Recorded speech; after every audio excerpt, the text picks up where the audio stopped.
आमच्या प्रोडक्टचं नाव आहे energy production by burning of leaves. आता आपला जो झाडाचा वाळलेला पालापाचोळा असतो ना, किंवा झाडाचा वाळलेला पालापाचोळा असतो तो ह्या कंटेनर मध्ये आपण घेऊन बर्न करणार आहे. त्याच्यातून मग आपल्याला हीट एनर्जी जी प्रोड्यूस होणार आहे ती हे सोलर पॅनल्स मध्ये ऍब्झॉर्ब होणार. मग आता ही ऍब्झॉर्ब झालेली हीट एनर्जी फुल सर्किटच्या थ्रू ह्या बॅटरी मध्ये स्टोअर होणार.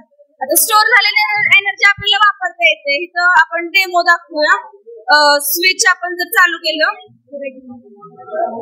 आपण हे स्विच चालू केल्यावरती तर हे एनर्जी स्टोअर झाले, त्याच्यामुळे आपण हे यूज करू शकतो. स्विच चालू केल्यावरती फुल आपली लाईट लागते, म्हणजे हीट एनर्जीचं कन्व्हर्जन आपल्या इलेक्ट्रिकल एनर्जी मध्ये झालं. तर त्यानंतर आपला एक प्रॉब्लेम येतो की ह्याच्यामधून ड्राय लीव्ह आपण जे बर्न करतो त्याच्यातून टॉक्सिक गॅस आपला कार्बन मोनॉक्साईड निघतो.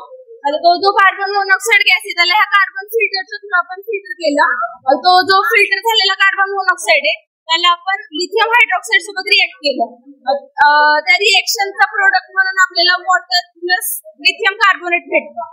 आता वॉटर आपण प्युरिफाय करून झाडांना वगैरे द्यायला वापरू शकतो, पण ते जे लिथियम कार्बोनेट आहे ते एका मेडिसिन मध्ये आपण यूज करतो.